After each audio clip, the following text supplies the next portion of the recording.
पहुँचाएंगे। स्वास्थ्य अगर बागेश्वर धाम हरिमंदिर लाल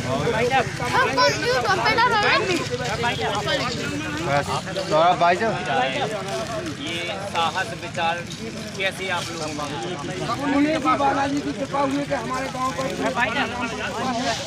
आज 1 वर्ष से हमारे हरिमंदिर सुंदरकांड का पाठ प्रारंभ निरंतर चल रहा है और ये कृपा भाव जगा देखने को मिले और चमत्कार देखने को तो भाव जागा और उनकी कृपा हुई तो इनके बच्चों के मन में विश्वास आस्था और उन्होंने प्रेरणा दी तो ये इनका विचार बना बच्चों का।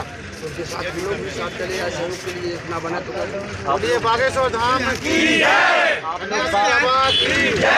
लोग बागेश्वर धाम से कैसे बागेश्वर धाम से हमारे गांव के पहले जो मरीज थे पता लगा वो वहाँ पहुँचे जब हम लोगों ने देखा कि इनका आराम लगा के ठीक हो गए बिल्कुल ही ठीक हो गए। ऑटोमेटिक जब जहाँ अच्छा हुआ सच्चाई होगी तो वहाँ तो अपने आप दिल से जुड़ते हैं।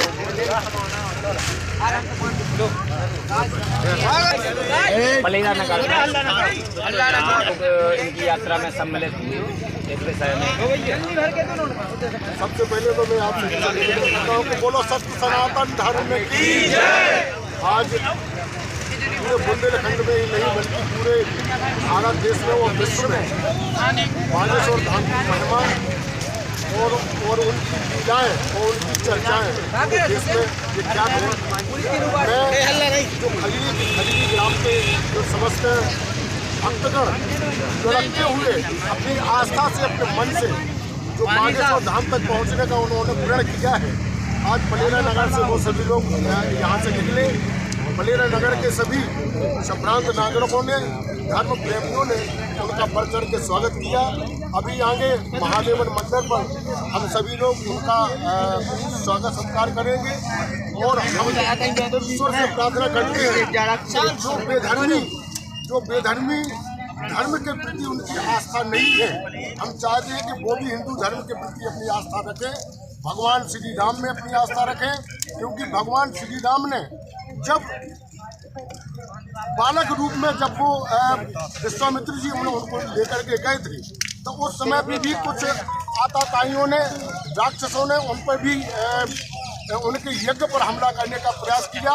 तो जब भी धर्म का कोई काम होता है, जिस प्रकार से हमारे धीरेन्द्र शास्त्री जी ने धर्म का जो झंडा उठा रखा है, झंडा उनने उठाया है और सत्य सनातन धर्म के लिए हिंदू जागरण के लिए उन्होंने जो प्रण किया है, उसी तरीका से जब भगवान राम के प्रति ही लोगों की आस्था उस समय जब त्रेता युग में नहीं थी, त्रेता युग में भी कई राक्षस आकर के विघ्न बाधाएं करते थे, लेकिन भगवान श्री राम ने ये तो भगवान श्री राम ने वो तो स्वयं भगवान उन्होंने अपनी लीलाएं करके वो उन्होंने प्रण किया, जा करके लंका पर चढ़ाई की, वो राक्षसों का विनाश किया। इसी तरीका से यहाँ के जो राक्षस हैं जो धर्म के प्रति जिनकी आस्था नहीं है, बागेश्वर धाम और सन्यासी बाबा और बजरंगबली की कृपा से यहाँ भी अधर्मियों का विनाश होगा। ये बात बिल्कुल सत्य है।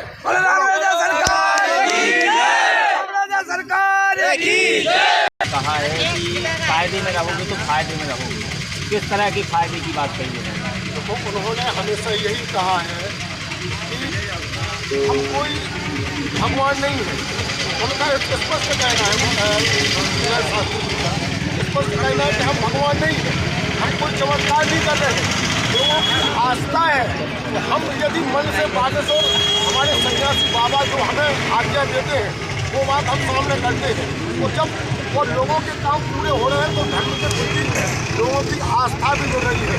तो जो नागपुर के कोई लोग थे उन्होंने उनके श्याम मानव जी उन्होंने उनके ऊपर आरोप लगाया तो उन्होंने वो सिद्ध करके भी दिखा दिया। उन्होंने कहा था कि आप आइए हमारी कथा में आइए। उन्होंने स्पष्ट कहा कि हम रायपुर में कथा कर रहे हैं, आप लोग आइए, आपका स्वागत है। यहाँ तक कि उन्होंने ये भी कहा कि यदि आपके पास किराया ना हो तो हम किराया देने के लिए भी तैयार हैं। आप 100, 200, 500, 1000 जितने भी लोग लेकर के आएंगे, हम आप हमारे यज्ञ में शामिल हो, आप हमारे पंडाल में शामिल हो, आप अपनी अर्जी लेकर के आइए, कथा में शामिल है, आप हमारी कथा में शामिल हो, हम आपकी भी जो हमें सन्यासी बाबा आदेश करेंगे वो हम आपकी उस आज्ञा का पालन करेंगे। और ये कोई जादू का खेल नहीं है कि चौराहों पर जादू का खेल किया जाए। कुछ लोगों द्वारा महाराज जी के द्वारा चलाए जा रहे दिव्य दरबार को पाखंड बताया इस विषय में। तो ये पाखंड नहीं है, ये पाखंड यदि होता तो जो लाखों करोड़ों की संख्या की तादाद जो बागेश्वर धाम पहुंच रही है, वो जो बागेश्वर धाम के प्रति लोगों की आस्था बढ़ी है, यदि ये पाखंड होता तो पाखंड तो मुश्किल से 2-4 दिन चलता है, अधिकतर 2-4 महीने चलता है। यदि पाखंड होता, पाखंडी कई प्रकार के हुए हैं ना, तो वो आज वो जेल में है, जिन्होंने पाखंड किया वो जेल में है।